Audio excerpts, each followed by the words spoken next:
Golden Knight is so much freaking fun, man. It's easily the most interesting roguelike I've ever played. But before I get into the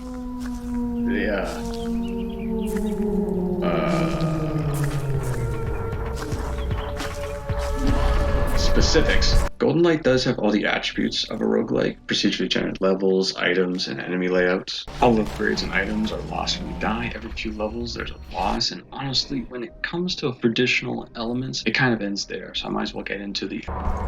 You are me. The walls are me. The enemies are me. Your girlfriend is taken, and it's up to you to find her. All of her. And that's just what is explicitly explained to you. The only glimpses into your character are in loading screens, or whatever you can ascertain from dialogue. As a roguelike and a horror game, it is expectedly very vague, and will leave you with a lot of questions. The same can be said early on about the goal of each floor is simple: gather enough keys to unlock the elevator to the next floor. Enemies are rarely actively trying to stop you. They are passive until disturbed, but avoiding them can be tricky when you aren't paying attention, as they could be this computer, or that bookshelf, or this potted plant. Upon discovering one, your first instinct might tell you to quickly kill it before it has a chance to catch you off guard, but that would be a bad idea, because every time you kill a mimic, a wall, a map, anything, the gut gets upset. Eventually, very upset.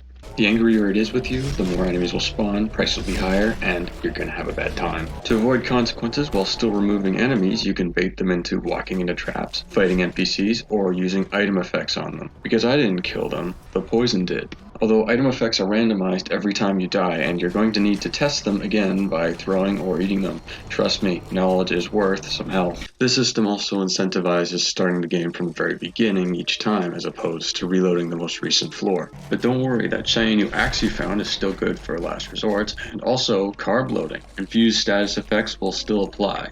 Roguelikes always use random elements, but they can start to feel routine. This is the room where you fight, chop, open chests. Floors in Golden Knight aren't broken up into rooms. They're complete spaces where anything can show up anywhere. What was once a relaxed bar can organically turn into an all-out battle, as NPCs will occasionally defend themselves from attackers as well. Sometimes even walking into a room isn't that simple. Then there's the upgrades, which come in the form of mementos, which can be as simple as increasing weapon damage or letting you become the Crimson Chin.